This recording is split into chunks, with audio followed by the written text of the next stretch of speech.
Gold trusted gold buyers మీరు తాకట్టు పెట్టిన బంగారాన్ని విడిపించి ఈ రోజు ఉన్న మార్కెట్ ధరకు కొనబడను. నిజామాబాద్ లో అత్యంత దారుణమైనటువంటి ఘటన జరిగింది. అది కూడా ఒక దొంగ పోలీస్ ని పొడి చేసినటువంటి సిచ్యువేషన్. అంటే దొంగని పోలీస్ స్టేషన్ కి తీసుకువస్తున్న క్రమంలో ఆ దొంగనే కానిస్టేబుల్ ప్రమోద్ అనే వ్యక్తిని అత్యంత దారుణంగా హత్య చేసిండు. అంటే అసలు ఏ పరిస్థితుల్లో నేరాలు జరుగుతున్నాయి, అది ఎట్లా నేరస్తుల మైండ్ సెట్ ఉంది అనేది కూడా ఈ ఘటనతోని మనకైతే అర్థమవుతోంది. అసలు ఏం జరిగింది అంటే యాక్చువల్లీ ఈ రియాజ్ అనే వ్యక్తి ఎవరైతే ఉన్నారో ఈయన నాగారంకి సంబంధించిన వ్యక్తి. ఆయన గతంలో కూడా చాలానే చిన్న చిన్న దొంగతనాల్లో నిందితుడుగా ఉన్నాడు. అట్లాగే మొన్న రీసెంట్లీ కూడా ఈ రియాజ్ అనే వ్యక్తి మీద ఒక కంప్లైంట్ ఫైల్ అయింది. మా 2 వీలర్ పోయింది, రియాజ్ దొంగతనం చేశాడు అనేటువంటిది కంప్లైంట్ సారాంశం. దీంతో అసలు ఎంక్వైరీ కోసమని ఇద్దరు కానిస్టేబుల్లు అట్లాగే ఈ రియాజ్ కి సంబంధించిన అల్లుడు అంటే వాళ్ళ రిలేటివ్ ఎవరైతే ఉన్నారో వాళ్ళు ముగ్గురు కలిసి 2 బైక్ల మీద ఈ పోలీస్ స్టేషన్ కి వస్తున్నటువంటి క్రమంలో వినాయక్ నగర్ లో ఉంది పోలీస్ స్టేషన్. ఆ వినాయక్ నగర్ కి దగ్గరికి చేరుకోగానే ఇక ఇంకొక 100 మీటర్లు 200 మీటర్ల దగ్గరలో ఉంది పోలీస్ స్టేషన్. అంతే అక్కడే రోడ్డు మీద అందరు చూస్తుండగా నిన్న సాయంత్రం జరిగినటువంటి సంఘటన. అయితే రోడ్డు మీద ఒక్కసారిగా ఇప్పుడు ఎవరైతే ఈ రియాజ్ అనే వ్యక్తి ఉన్నాడో ఈ ప్రమోద్ అనే కానిస్టేబుల్ మెడని గట్టిగా పట్టుకోవడంతో బైక్ పూర్తిగా స్కిడ్ అయిపోయి పడిపోవడం జరిగింది. అయితే రియాజ్ అప్పటికే ప్లాన్ ప్రకారం పోలీస్ స్టేషన్కి తీసుకుపోతుర్రని తెలిసిన తర్వాత దాడి చేయాలా లేకపోతే మరి సంపాలనే ఇంటెన్షన్తోనే ఉన్నాడేమో తెలియదు. కానీ ఒక్కసారిగా ఆయన పాకెట్ల నుంచి కత్తి వెంట తెచ్చుకున్నటువంటి కత్తిని తీసి ఇప్పుడు ప్రమోద్ అనే కానిస్టేబుల్ని అత్యంత దగ్గరగా ఛాతీలో పొడిచిండు. దీంతో అసలు అక్కడికక్కడే ఒక రకంగా పడిపోయిండు ప్రమోద్. మొత్తం రక్తం అంతా రోడ్డు మీద కూడా మనకు స్పష్టంగా కనిపిస్తుంది. మొత్తం టీషర్ట్ అంతా రక్తమయం అయిపోయింది. అట్లాగే స్పృహ కూడా అక్కడికే కోల్పోయి అక్కడే పడిపోవడం జరిగింది. దీంతో ఇప్పుడు ఎవరైతే ఈ ప్రమోద్తో వచ్చిన ఇంకో కానిస్టేబుల్ ఎవరైతే ఉన్నారో గట్టిగా అరవడం స్టార్ట్ చేసిండ్రు. పట్టుకోండి, లేదంటే అటు ఇటు వెళ్తున్నటువంటి వెహికల్స్ ని ఆపి హెల్ప్ కోసం ఇట్లా జరిగింది. ఆటో ఆపండి అంటే కూడా ఒక్క ఆటో కూడా ఆపలేదట, ఒక్క బైక్ కూడా ఆపలేదట, ఒక్క కార్ కూడా ఆపలేదట. సో అక్కడి నుంచి వెళ్ళే ఏ వెహికల్ కూడా ఆపలేదట. మీరు ఒక్కసారి ఈ పోలీస్ అఫీషియల్ చెప్తున్నటువంటి మాట వినండి. ఎంత ఘోరం అంటే ఒక మనిషి ప్రాణాలు పోతుంటే కూడా మనుషులు మానవత్వం చచ్చిపోయింది అనే దానికి ఉదాహరణ ఇది అనుకోవచ్చు. ఆయన అక్కడ పడి ఉన్నాడు. అసలు అక్కడ ఏం జరుగుతుంది, ఒక మనిషి గంత రక్తం గారుతుంటే ఏమైంది ఏంది అనేది ఒక సినిమా చూసినట్టు చూస్తున్నారు. కానీ కనీసం అక్కడ హెల్ప్ ఏం అవసరం, అక్కడ పూర్తిగా ఆయనను కట్టితోని పొడిచి ఉన్నాడు కాబట్టి హాస్పిటల్ తీసుకుపోవాలి అని అంటే ఒక్క ఆటో ఆగదా, ఒక్క బైక్ అతను ఆగడా, అసలు ఎవరు హెల్ప్ కూడా చేయరా? అసలు ఎంత ఘోరమైన పరిస్థితిలో మనం బతుకుతున్నామనేది అసలు చాలా బాధ అవుతుంది అనేటువంటి మాట ఇప్పుడు పోలీస్ అఫీషియల్ చెప్తున్నాడు. సో ఈ హత్య ఒకటైతే అంటే రోడ్డు మీదనే అందరు చూస్తుండగానే ఒక నిందితుడు డైరెక్ట్ గా కానిస్టేబుల్ ని పొడుస్తాడు, ఆ తర్వాత ఎస్కేప్ అయిపోతాడు. ఇప్పుడు ఈ రియాజ్ అనేటోడు కోసం 8 బృందాలు గాలిస్తున్నాయట. డీజీపీ సీరియస్ అయిండు. దీని మీద సీఎం రేవంత్ రెడ్డి కూడా ఆరా తీసిండు. అసలు ఏం జరిగింది ఇంత దారుణంగా? ఒక కానిస్టేబుల్ ని నిందితుడు ఎవరో చిన్న అనడానికి కూడా లేదు, బైక్ దొంగిలించిన వ్యక్తి హత్యకు కూడా పూనుకుంటున్నాడంటే అసలు రియాజ్ అనేటోళ్ళు వెనకాల ఎవరున్నారు? అసలు రియాజ్ హిస్టరీ ఏంది, ఈ పొడవడం ఏంది, ఈ ఎస్కేప్ అవడం ఏంది, మొత్తం హిస్టరీ అంతా తీయండి. అట్లాగే నాకు ఎంత తొందరగా అయితే అంత తొందరగా ఈ ఇన్సిడెంట్ మీద నివేదిక ఇవ్వడమే కాదు, ఆ నిందితుడిని పట్టుకోండి తొందరగా అనేటువంటిది ఇప్పుడు డీజీపీ ఇన్వాల్వ్ అయి ఏకంగా హైదరాబాద్ నుంచి స్పెషల్ ఫోర్స్ కూడా ఇప్పుడు ఈ రియాజ్ కోసం గాలిస్తున్నటువంటి సిచ్యువేషన్. అంటే కేసు తీవ్రత గురించి నేను చెప్పే ప్రయత్నం చేస్తున్నా.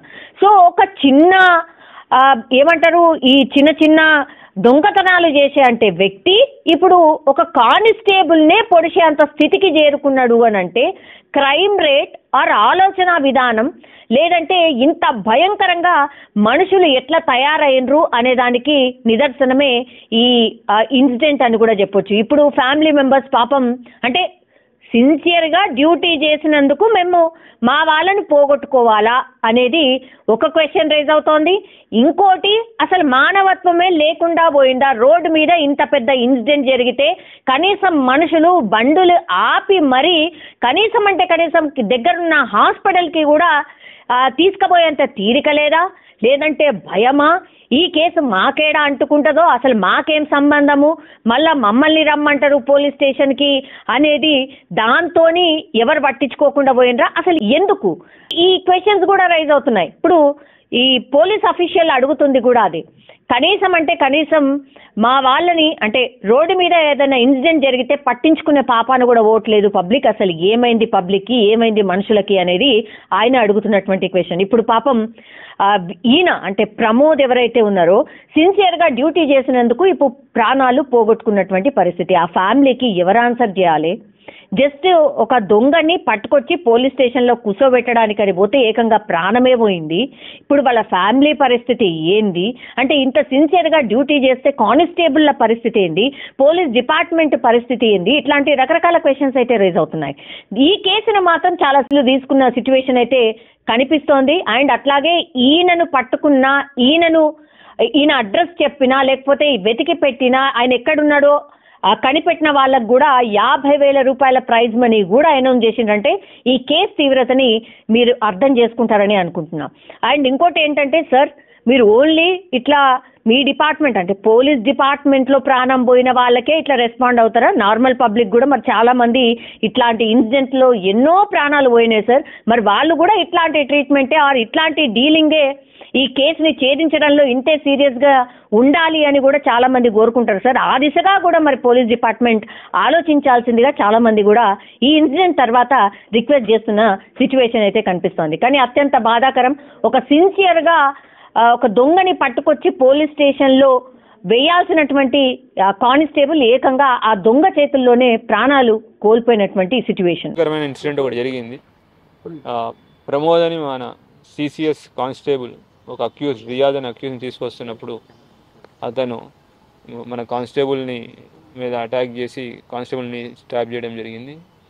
కానిస్టేబుల్ అక్కడ ఇంజరీస్ పడిపోతే ఇమీడియట్గా ఎస్ఐ గారు అదే టైంలో అక్కడ ఎస్ఐ గారు అక్కడ షిఫ్ట్ చేయడం జరిగింది. ఇక్కడ ఒక దురదృష్టకరమైన విషయం ఏంటి అంటే అక్కడ వ్యక్తి పెనుగులాట జరుగుతూ ఉంది. అంటే జనాలు చూస్తూ ఫోటోలు తీసుకుంటూ బిజీగా ఉన్నారు. హాస్పిటల్ షిఫ్ట్ చేయాలి అని ఆటో అడిగితే ఆటో వాళ్ళు కూడా కుదరదు అని వెళ్ళిపోతున్నారు. సొసైటీ మనం ఎట్లా ముందుకు వెళ్తున్నాం, మేము వెళ్తున్నాం అనేది మీ విచక్షణకే వదిలేస్తున్నాను. ఒక వ్యక్తికి ఇంజురీ అయింది, అది పోలీసేం కాదు ఎవరైనా ఉండొచ్చు. ఒక వ్యక్తికి రక్తం కారుతూ ఇంజురీ ఉంటే మనం సహాయం చేయాల్సింది పోయి మాకొద్దు మాకు తెలియదు అని వదిలేసి వెళ్తున్నారు. అందరికీ మా విజ్ఞప్తి, పోలీస్ డిపార్ట్మెంట్ పగలు రాత్రి కష్టపడి పనిచేస్తూ ఉంది. ఎన్నో నేరాలు ఆపుతున్నాం, ఎన్నో క్రైమ్స్ ఛేదిస్తున్నాం.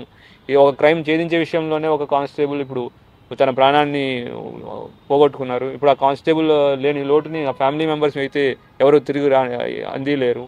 కనీసం అటువంటి సిచ్యువేషన్స్ ఉన్నప్పుడు లోకల్ ఎవరైనా పక్కన చుట్టుపక్కల ఉన్న వాళ్ళు కూడా, అతను పారిపోయాడు, అక్యూజ్ ముందు నుంచి పారిపోయాడు, ఎవరు హెల్ప్ చేయడానికి కూడా ఎవరు అట్లీస్ట్ అరవడానికి కూడా రాలేదు. కనీసం షిఫ్ట్ చేయడానికి రండి హెల్ప్ చేయడం అని మా ఎస్ఐ గారు అడిగినా, రిక్వెస్ట్ చేసిన ఆటోలు కూడా ఆగలేదంటే ఎటువంటి సిచ్యువేషన్లో ఉన్నామో మనం మీరే ఊహించుకోండి.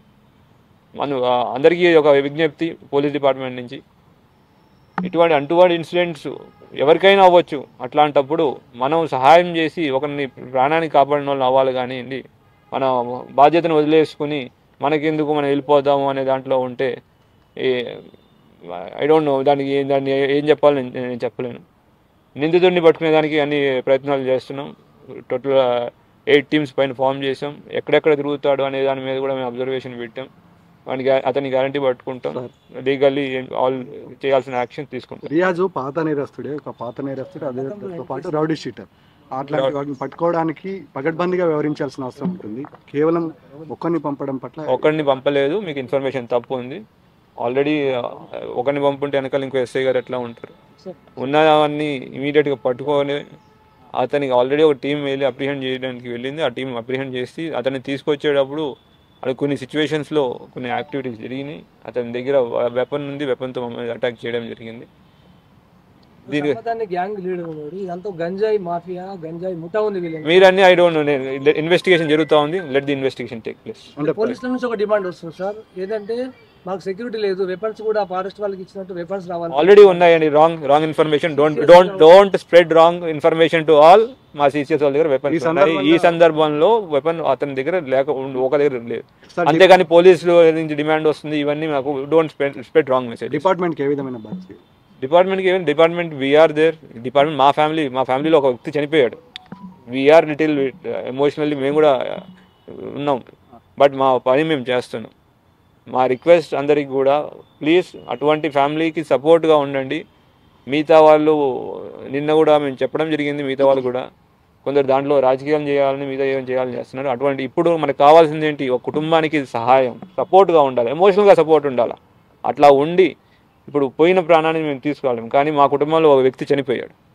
అతని ఆ కుటుంబానికి మళ్ళీ అంతా తీసుకెళ్లాల్సిన బాధ్యత మా పైన ఉంది, మా భుజ స్కంధాలపైన ఉంది. మేము ముందుకు తీసుకెళ్తాం.